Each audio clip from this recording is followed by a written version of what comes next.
সুপ্রিয় দর্শক, আপনাদের সবাইকে আমন্ত্রণ জানাচ্ছি এনটিভি নিয়মিত স্বাস্থ্য বিষয়ক আয়োজন স্বাস্থ্য প্রতিদিন এই অনুষ্ঠানে। আপনাদের সাথে রয়েছে আমি পুষ্টিবিদ নুসরাত জাহান দীপা। দর্শক, গত 4 ফেব্রুয়ারি ছিল বিশ্ব ক্যান্সার দিবস বিশ্বব্যাপী, এবং সেই সাথে বাংলাদেশেও কিন্তু এই ক্যান্সার দিবসটি কিন্তু পালিত করা হয়েছে। এই ক্যান্সার দিবসে অনেক ধরনের ক্যান্সার নিয়ে কিন্তু আলোচনা করা হয়, সচেতন করা হয়। আজ আমরা যে ক্যান্সারটি নিয়ে কথা বলবো সেটি হচ্ছে ওরাল ক্যান্সার। আর এই বিষয়টি নিয়ে কথা বলার জন্য আজ আমাদের সঙ্গে স্টুডিওতে উপস্থিত রয়েছেন একজন বিশেষজ্ঞ চিকিৎসক। আমরা আমাদের আলোচনা শুরু করব, তবে তার আগে পরিচিত হয়ে নিচ্ছি আমাদের সেই অতিথির সঙ্গে। ডাক্তার মোহাম্মদ সাইফুল আলম রঞ্জু 1975 সালের ডিসেম্বর মাসে পটুয়াখালী জেলায় জন্মগ্রহণ করেন। তিনি 2000 সালে রাজশাহী মেডিকেল কলেজ থেকে বিডিএস ডিগ্রি অর্জন করেন। এরপর তিনি চিকিৎসা বিজ্ঞানে উচ্চতর এমএস ডিগ্রি লাভ করেন। বর্তমানে তিনি বঙ্গবন্ধু শেখ মুজিব মেডিকেল বিশ্ববিদ্যালয়ে ম্যাক্সিলোফেশিয়াল সার্জারি বিভাগের কনসালটেন্ট হিসেবে কর্মরত। স্যার, আপনাকে স্বাগত আমাদের আজকের অনুষ্ঠানে। জি, ধন্যবাদ আপনাকে। স্যার, গত 4 ফেব্রুয়ারি ছিল বিশ্ব ক্যান্সার দিবস, এবং প্রতি বছরই কিন্তু বিশ্বব্যাপী এবং সেই সাথে বাংলাদেশেও কিন্তু এই ক্যান্সার দিবসটি পালন করা হয়ে থাকে। আজ আমরা একটু বিস্তারিত আলোচনা করার চেষ্টা করব মুখের ক্যান্সার বা ওরাল ক্যান্সার নিয়ে। আমরা যতটুকু জানি যে প্রতি লাখে প্রায় 8 জন করে মানুষ নতুন করে মুখের ক্যান্সার আক্রান্ত হচ্ছে। আপনার কাছে এই বিষয়টি একটু জানতে চাই যে কেন এই সংখ্যাটা আসলে বৃদ্ধি পাচ্ছে। মুখের ক্যান্সার অন্যান্য ক্যান্সারের মতোই মুখে অস্বাভাবিক কোষ বৃদ্ধি করা বা আমরা যেখানে টিস্যু বৃদ্ধি পাওয়াটাকে আমরা ক্যান্সার বলে থাকি, ঠিক মুখেও এরকম আমরা অতিরিক্ত টিস্যু, তো মানে এটা এত বেড়ে যাচ্ছে দিন দিন। অ্যাভারেজে প্রতিদিন 5 থেকে 7 জন রোগী আমরা এই মুখের ক্যান্সারের রোগী পেয়ে থাকি। এছাড়া বাংলাদেশের অন্যান্য যেমন ঢাকা ডেন্টাল কলেজ বা নাক কান গলা বিভিন্ন বিভাগে এই মুখের ক্যান্সার নিয়ে অনেক রোগী আমরা দেখতে পাচ্ছি। স্যার, আপনার কাছে একটু জানবো যে আসলে এই মুখের ক্যান্সার হবার পেছনের কারণটা আসলে কি? মুখের ক্যান্সারের জন্য আসলে প্রথম এবং প্রধান কারণ ঠিক না, কিছু ফ্যাক্টর থাকে। যেমন আমাদের গ্রামের অনেক শহরের অনেক মানুষ বিশেষ করে পান, জর্দা, সুপারি, গুল এগুলো ইউজ করে, যেটাকে আমরা বলি স্মোকলেস টোবাকো। এই স্মোকলেস টোবাকো থেকে যারা কনজিউম করে অনেক দিন ধরে তাদের হিস্ট্রি থাকে যে আমরা এগুলা ইউজ করছি বা খাচ্ছি, তাদেরই হওয়ার একটা বেশি চান্স থাকে। তারপর আবার কিছু থাকে যাদের দেখবেন গ্রামের মানুষদের ওরাল হাইজিন মুখের পরিবেশটা এত খারাপ থাকে যে যেখানে ওরাল হাইজিনটা তাদের খুবই খারাপ, এবং তাদের ওরাল হাইজিন খারাপের জন্য মুখে ক্যান্সার হওয়া, এবং অথবা অনেকে শার্প টুথ ভাঙা দাঁত নিয়ে অনেক দিন যাবৎ তারা এভাবে চলতেছে। এই শার্প টুথ বা ভাঙা দাঁতগুলো আঘাত পেতে পেতে তখন বিভিন্ন মুখের বিভিন্ন জায়গায় ক্যান্সারগুলো হতে পারে। আবার কিছু কারণ থাকে ভাইরাস জনিত কারণ। এই ভাইরাসের জন্য আমরা হিউম্যান পেপিলোমা ভাইরাস বলে থাকি, এদের জন্য অনেক সময় আমাদের এই মুখের ক্যান্সারগুলো হয়ে থাকে। আবার অনেক দিন ফাঙ্গাল ইনফেকশন তার মুখে ফাঙ্গাল ইনফেকশন থেকে ওটা ট্রিটমেন্ট ছাড়া সে যেভাবে চলতেছে বা ওইভাবে যদি তার ওরাল হাইজিনটা মেনটেন না হয়, সেক্ষেত্রে অনেক সময় ক্যান্সার এটা টার্ন নিতে পারে। আবার কিছু আমাদের যেটা আমরা কমনলি হাসপাতালে পেয়ে থাকি, কিছু প্রি ক্যান্সারাস লেশন থাকে বা ঘা থাকে ক্যান্সারের মতো, বাট ওখান থেকে ক্যান্সার হওয়ার চান্স থাকে। যেমন লাইকেন প্লানাস, যেগুলো ইরোসিভ টাইপ একদম ক্যান্সারের মতো দেখতে, বা কিছু আছে লিউকোপ্লাকিয়া বলে থাকি বা ইরেথ্রোপ্লাকিয়া, এসব থেকে অনেক সময় ক্যান্সারে টার্ন নেয়। সো এই ক্যান্সারগুলোর বিভিন্ন কারণ এবং কিছু প্রি ক্যান্সারাস লেশন থেকে এই ক্যান্সারগুলো হতে পারে। স্যার, এই ঘাটা নরমাল ঘা বা এই ঘাটা হচ্ছে আসলে ক্যান্সারের সিমটমস, সো কিভাবে আমরা আসলে পার্থক্য করব? পার্থক্যটা ইনিশিয়ালি তাদের হিস্ট্রি কিছু থাকে। যেমন অনেক পেশেন্টরা যারা এই স্মোকলেস টোবাকো যেটা জর্দা, সুপারি, তামাক এগুলো ইউজ করে, তাদের একটা হিস্ট্রি থাকে যে আমরা এটা অনেক দিন ধরে ইউজ করছি। তাদের ক্ষেত্রে আমরা ইনিশিয়ালি তাদের হিস্ট্রি শুনে আমরা কিছুটা বুঝতে পারি তার ঘায়ের ধরনটা। তারপর হচ্ছে আমাদের ক্লিনিক্যাল কিছু এক্সামিনেশন থাকে, ক্লিনিক্যালি আমরা দেখে বুঝতে পারি। যেমন অনেকে আবার হয়তো ধারণা করে যে ঘা হলেই মুখে ক্যান্সার হয়, আসলে তা না। অনেক দিন ধরেই ভুগতে থাকে। যেমন লাইকেন প্লানাসটা তাদের অনেক দিনের হিস্ট্রি থাকে, কিন্তু যে ঘাগুলা অনেক সময় কোনো ওষুধের রেসপন্স করে না বা 2-3 সপ্তাহ পারমিট হয়ে যায়, তখন আমরা ওখান থেকে একটা টিস্যু নিয়ে বায়োপসি করি। এই বায়োপসি করার ফল আমরা বুঝতে পারি যে এটা ক্যান্সার বা অন্য কোনো ঘা কিনা। স্যার, যদি দেখা যায় যে তার বায়োপসির রিপোর্ট হয়তো আসলো যে তিনি ক্যান্সারে আক্রান্ত, তার পরবর্তী ট্রিটমেন্ট প্রোটোকলটা আসলে কি হয়ে থাকে? প্রথমে আমরা আসলে চিন্তা করি ক্যান্সার সাইটটা। আমাদের মুখে বিভিন্ন জায়গায় ক্যান্সার হতে পারে, যেমন আমার ঠোঁট বা আমরা ঠোঁট, তারপর জিহ্বা, গাল, মাড়ি এবং তালুতে, এই কটা হচ্ছে এই কয়টা অংশই হচ্ছে মুখের ভিতর বা মুখের বাইরে। এখন আমরা সাইটের উপরে আমরা ট্রিটমেন্ট পদ্ধতি এবং তার অ্যাগ্রেসিভনেস, মানে ক্যান্সারটা কত দূর পর্যন্ত তাদের ইনভলভ হয়েছে সেটার উপরে আমরা চিকিৎসা পদ্ধতি দিয়ে থাকি।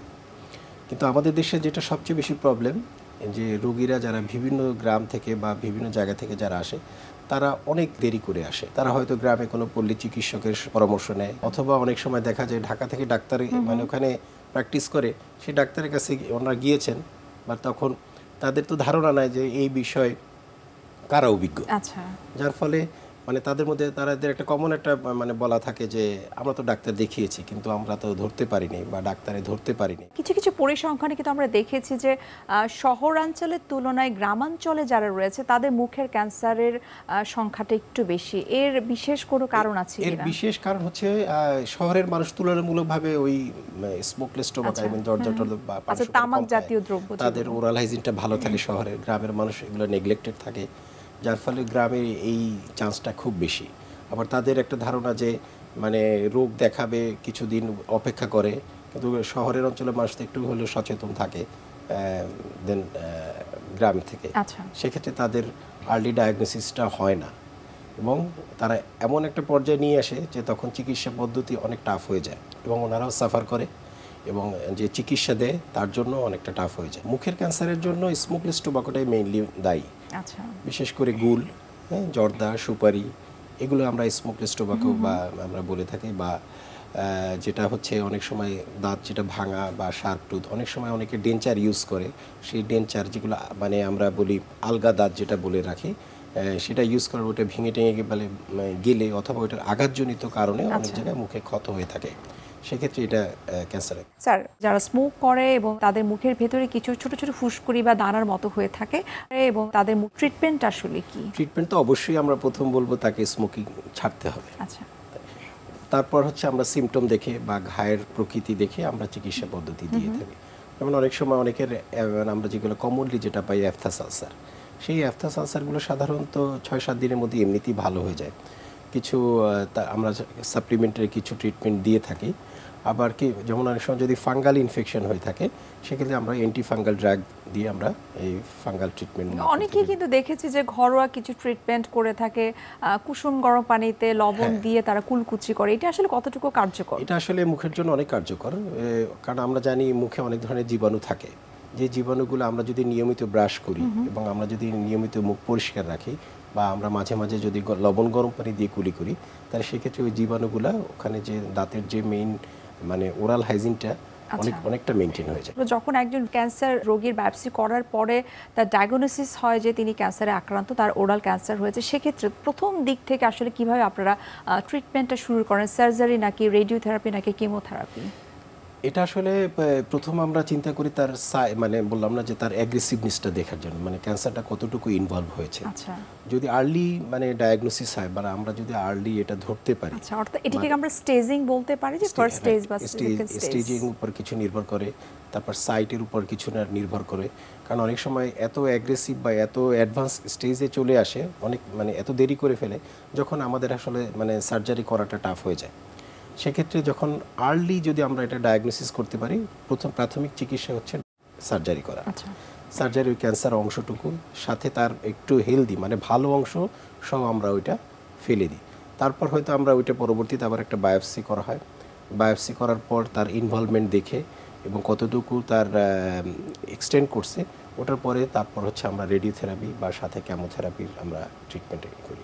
আবার কিছু কিছু ক্ষেত্রে আমরা যখন অতিরিক্ত অ্যাডভান্স কেসে চলে আসে তখন আমরা সার্জারির পূর্বে আমরা ওই কেমোথেরাপি আমরা দিয়ে তারপর সার্জারি করে থাকি। আচ্ছা, অনেক ক্ষেত্রে আমরা দেখেছি যে সার্জারির করার পরে বা সেই সার্জারিটা অনেক সময় দেখা যায় যে মুখের ভেতরের যে হাড়, সে হাড় পর্যন্ত ক্ষয় হয়ে যাবে, সেটিও ইনফেক্টেড হয়ে যায়, তখন সেটিকেও কিন্তু সার্জারি করে অনেক সময় রিমুভ করতে হয়। এক্ষেত্রে আসলে পরবর্তীতে তাদের স্বাভাবিক যে জীবনযাত্রা, খাওয়া দাওয়া, সেটি আসলে কিভাবে তারা করে? হ্যাঁ, এখন আসলে দিন দিন যত দিন যাচ্ছে ততই ট্রিটমেন্ট অ্যাডভান্স হচ্ছে, যেমন আমরা অনেক সময় যে অংশটা ফেলে দিই ওটাকে রিকনস্ট্রাকশন বলে থাকি, ওইটাকে রিপ্লেস করা বা ওইটাকে তার ফাংশনিং, বিশেষ করে ফাংশনটাই আমাদের মেইন টার্গেট থাকে। তারপর হচ্ছে মানে অ্যাস্থেটিক, মানে যেটা চেহারার উপর, মানে আমরা বলে থাকি যে চেহারা নষ্ট হয়ে যাবে। ওই ফাংশনিংয়ের জন্য আমরা বিভিন্ন থেকে, মানে শরীরে বিভিন্ন জায়গা থেকে আমরা অনেক সময় হাড় সহ এবং মাসেল সহ আমরা ওখানে রিপ্লেস করে থাকি, যাতে তার মানে ফাংশনটা যাতে তার পারফেক্ট হয়। অনেক সময় যেন আমরা জিহ্বা অর্ধেক বা তার বেশি ফেলে দিই, মানে যখন ক্যান্সার ইনভলভ হয়ে যায় তখন ফেলে দিই, তখন আমরা হাত থেকে অথবা আমরা অন্য শরীরের অন্য জায়গা থেকে আমরা মাসেল এবং চামড়া সহ ওখানে নিয়ে রিপ্লেস করা হয়, যেটাকে আমরা রিকনস্ট্রাকশন সার্জারি বলে থাকি। আচ্ছা, এক্ষেত্রে যখন কোনো ব্যক্তির সার্জারি করা হলো, তার পরবর্তীতে হয়তো তার কেমোথেরাপি দেওয়া হলো, রেডিওথেরাপি কি আসলে সবার ক্ষেত্রে প্রযোজ্য কিনা, যে এটি হয়তো অনেকেই প্রশ্ন করে থাকেন বা জানতে চান? রেডিওথেরাপিটা আসলে সবার জন্য প্রযোজ্য না। ফার্স্ট হচ্ছে আমরা যখন সার্জারি করার পর আবারও বলি যে মানে তার এক্সটেনশনটা কতটুকু। যদি ছোট আর্লি ডায়াগনোসিস হয় সেক্ষেত্রে সার্জারির পরে ফলো আপে আমরা রাখি, যে 2-1 মাস পর পর আমাদের সাথে দেখা করার জন্য। ফলো আপে থাকলে আমরা বুঝতে পারি যে তার কন্ডিশনটা কি।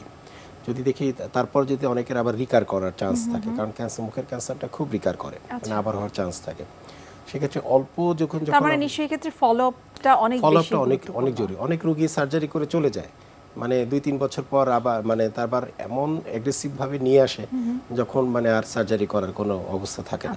আচ্ছা জি স্যার, আমরা এই বিষয়ে আরো বিস্তারিত জানবো, তবে তার আগে আমরা একটু দেখে নিচ্ছি আমাদের স্বাস্থ্য প্রতিদিনের নিয়মিত আয়োজন, কি খাবেন কেন খাবেন এই সেগমেন্টে। সুপ্রিয় দর্শক, আপনারা দেখছেন স্বাস্থ্য প্রতিদিন এই অনুষ্ঠানটি। এই পর্যায়ে আমরা দেখে নিচ্ছি বিভিন্ন খাদ্যের পুষ্টি গুণাগুণ নিয়ে আমাদের পুষ্টিবিদের পরামর্শ। ক্যান্সার চিকিৎসায় ওষুধ এবং পথ্য উভয়ই খুবই গুরুত্বপূর্ণ, তাই এই সময়ে খাদ্য চাহিদার দিকে রোগীর বিশেষ খেয়াল দিতে হবে। বিভিন্ন মেডিসিনের পার্শ্ব প্রতিক্রিয়ার কারণে তাদের খাদ্য চাহিদার পরিবর্তন ঘটে এবং কেমোথেরাপির ফলে রোগীর মুখে সৃষ্ট ঘা, দীর্ঘ ও স্বল্পমেয়াদী ওজন হ্রাস তাদের খাদ্য চাহিদার পরিবর্তন ঘটায়।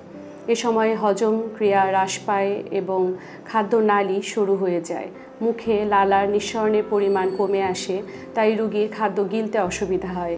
এছাড়াও বিভিন্ন মেডিসিনের সাইড ইফেক্টের কারণে বিভিন্ন ধরনের উচ্চতর প্রোটিন যেমন দুধ, ডিম, মাছ, মাংসে তাদের বিস্বাদ লাগে, তাই তাদের শরীরে প্রোটিনের ঘাটতি দেখা দেয়। তাই এ সময় ক্যান্সার রোগীর খাদ্য নির্বাচন করার সময় আমাদের অবশ্যই সেদিকে ভালোভাবে লক্ষ্য রাখতে হবে, যাতে রোগীর খাদ্য চাহিদা বিশেষভাবে তাদের শরীরে ক্ষয়পূরণ, টিস্যুর ক্ষয় রোধ এবং ইলেকট্রোলাইটের ভারসাম্য শরীরে বজায় থাকে। এই সময় হিমোগ্লোবিন এবং রক্ত স্বল্পতা দেখা দেওয়ার কারণে তাদের খাদ্যে অবশ্যই হিমোগ্লোবিন যাতে বাড়ানো যায়, তাই ফলিক অ্যাসিড সমৃদ্ধ এবং আয়রন সমৃদ্ধ খাবার তাদের খাবারে অন্তর্ভুক্ত করতে হবে, যেমন টক দই, ছানা, ছোলা, ডিম, এই খাবারগুলো তাদের খাবারে থাকতে হবে। এছাড়াও যাতে খেয়াল রাখতে হবে তাদের শরীরে সঞ্চিত প্রোটিন এবং আরও বড় ধরনের যে খাদ্য উপাদানগুলো আছে যা সঞ্চিতভাবে আমাদের শরীরে থাকে, তা যাতে ঘাটতি না হয়, যাতে সেগুলো ঘাটতি হলে পরে তার ওজন কমতে শুরু করবে এবং আরও নানান ধরনের জটিলতা যেমন ওজন কমা সহ রোগ প্রতিরোধ ক্ষমতাও কমে আসবে। এছাড়া তার খাবারে অবশ্যই অ্যান্টিঅক্সিডেন্ট ভালো পরিমাণে থাকতে হবে। এছাড়া পটাশিয়াম এবং আয়রন সমৃদ্ধ খাবার, এছাড়া vitamin B6, B12, folic acid এবং পাইরিডক্সিন সমৃদ্ধ খাবার যেমন সবুজ শাক, ডুমুর ফল, টমেটো, বাঁধাকপি এবং পুদিনা, আরও ছোলা, এই খাবারগুলো তার খাবারের সাথে অন্তর্ভুক্ত করতে হবে। বিভিন্ন ধরনের ফল, বিশেষ করে আমলকি, হরিতকি, জাম্বুরা, লেবু, ডাব তার খাবারে থাকতে হবে এবং তার শরীরের বাড়তি টক্সিন দূর করার জন্য এবং তার শরীরের ফ্যাট কমানোর জন্য তার খাবারে প্রচুর পরিমাণে আঁশ জাতীয় খাবার যেমন পুঁই শাক, লাল শাক, বিভিন্ন ধরনের শাক, কচুরলতি, ইসবগুলের ভুসি, ঢেঁকি ছাটা চাল, পেয়ারা খোসাসহ, কাঠবাদাম, ছোলাসহ তার খাবারে থাকতে হবে। এবং দর্শক, সর্বোপরি খেয়াল রাখতে হবে তার খাদ্য তালিকা সুন্দরভাবে প্রস্তুত করা হয় যেন, তা যাতে তার অবশ্যই তার বয়স, ওজন, উচ্চতা এবং কাজের ধরন অনুযায়ী খাদ্য তালিকাটি প্রস্তুত হয়। তাই দর্শক, ক্যান্সার রোগীর খাদ্য তালিকা অবশ্যই তার বয়স, ওজন, উচ্চতা, কাজের ধরন বুঝে করতে হবে এবং তাকে সুন্দর মনোরম পরিবেশ সৃষ্টি করে দিতে হবে যাতে তার খাবারের প্রতি আকর্ষণ আরও বেড়ে যায়। আপনি ওরাল ক্যান্সার নিয়ে অনেক বিস্তারিত বললেন যে কী লক্ষণ থাকে এবং যখন লক্ষণগুলো দেখা দেয় তখন কী ধরনের টেস্ট আপনারা করতে দেন, কী ধরনের ট্রিটমেন্ট প্রোটোকল থাকে। এখন জানতে চাইবো যে এই ওরাল ক্যান্সারটা যেন না হয় সেটার জন্য আসলে কী প্রতিরোধ ব্যবস্থা আমরা গড়ে তুলতে পারি? প্রতিরোধের ব্যাপারে ফার্স্ট হচ্ছে আমার মুখের ওরাল হাইজিনটা মেনটেন করা, নিয়মিত ব্রাশ করা, নিয়মিত অন্তত 2 বেলায় ব্রাশ করা, এবং যদি মুখে কোনো ভাঙা দাঁত বা কোনো ক্যারিয়াস টুথ থাকে সেক্ষেত্রে দাঁতটা চিকিৎসা করা, এবং কেউ যদি কোনো ধরনের ওই যে যাদের বদ অভ্যাসই বলবো, পান, জর্দা, সুপারি এগুলা যারা নিয়মিত, হয়তো অনেকে বলতে পারে যে আমি তো আমার বাবা খাচ্ছে তার তো কোনো দিন কিছু হয়নি, কিন্তু ওনার হয়নি, ওনার যে হবে না তার তো কোনো গ্যারান্টি নেই। সেক্ষেত্রে আমি বলবো তাদেরকে এই পান, জর্দা, সুপারি এগুলো পরিহার করা, এবং মুখে যদি কোনো ধরনের ঘা উনি যদি কোনো ফিল করে বা দেখা যাচ্ছে অন্তত 14 দিনের সেটা তার সমস্যা মিটেনি, অবশ্যই কোনো ডেন্টাল সার্জন অথবা ম্যাক্সিলোফেশিয়াল সার্জন অথবা ইএনটি সার্জনের সাথে উনি যেন পরামর্শ নেন। আচ্ছা, অর্থাৎ আপনি যেটি বলছেন যে মুখে যে কোনো ধরনের ঘাই হোক না কেন কোনোভাবে সেটিকে আসলে অবহেলা করা যাবে না। আপনাকে অসংখ্য ধন্যবাদ এত চমৎকারভাবে কিছু গুরুত্বপূর্ণ তথ্য আমাদেরকে দেওয়ার জন্য। আপনাকে অনেক ধন্যবাদ, এনটিভির সকল দর্শকদের ধন্যবাদ, এবং আজকের অনুষ্ঠানে আপনারা আমাকে দাওয়াত করেছেন এজন্য আপনাদেরকে অনেক অনেক ধন্যবাদ। সুপ্রিয় দর্শক, এতক্ষণ আপনারা দেখছিলেন এনটিভি নিয়মিত স্বাস্থ্য বিষয়ক আয়োজন স্বাস্থ্য প্রতিদিন এই অনুষ্ঠানটি। আজ আমরা কথা বলছিলাম ওরাল ক্যান্সার নিয়ে। এ পর্যায়ে আমরা দেখে নিচ্ছি আমাদের আগামী পর্বে কি থাকছে। বেসিক্যালি আমাদের মোস্ট কমন ডিজিজ যেটা হলো রিভার্সিবল ব্লাইন্ডনেস, ক্যাটারাক্ট। তারপরে যে জিনিসটা হলো গ্লোকোমা, তার নেত্রনালীর যে প্রদাহ ইনফেকশন হয় যেটা ড্যাক্রোসিস্টাইটিস আমরা বলি, আইরাইটিস, আর আরেকটা যেটা কমন ডিজিজ আমাদের বাংলাদেশে হয় সেটা হলো আমাদের তো কৃষি নির্ভর দেশ, গ্রামে কৃষকরা কাজ করে, তো ধানের পাতা, পাটের পাতা লেগে কর্নিয়াল আলসার তৈরি হয়। সো কর্নিয়াল আলসারটা খুব একটা ইম্পর্টেন্ট ডিজিজ, বাট এটা অন্য অনেক কজ থাকে, বাট গ্রামের থেকে এই রোগীগুলো আমরা সাধারণত বেশি পাই।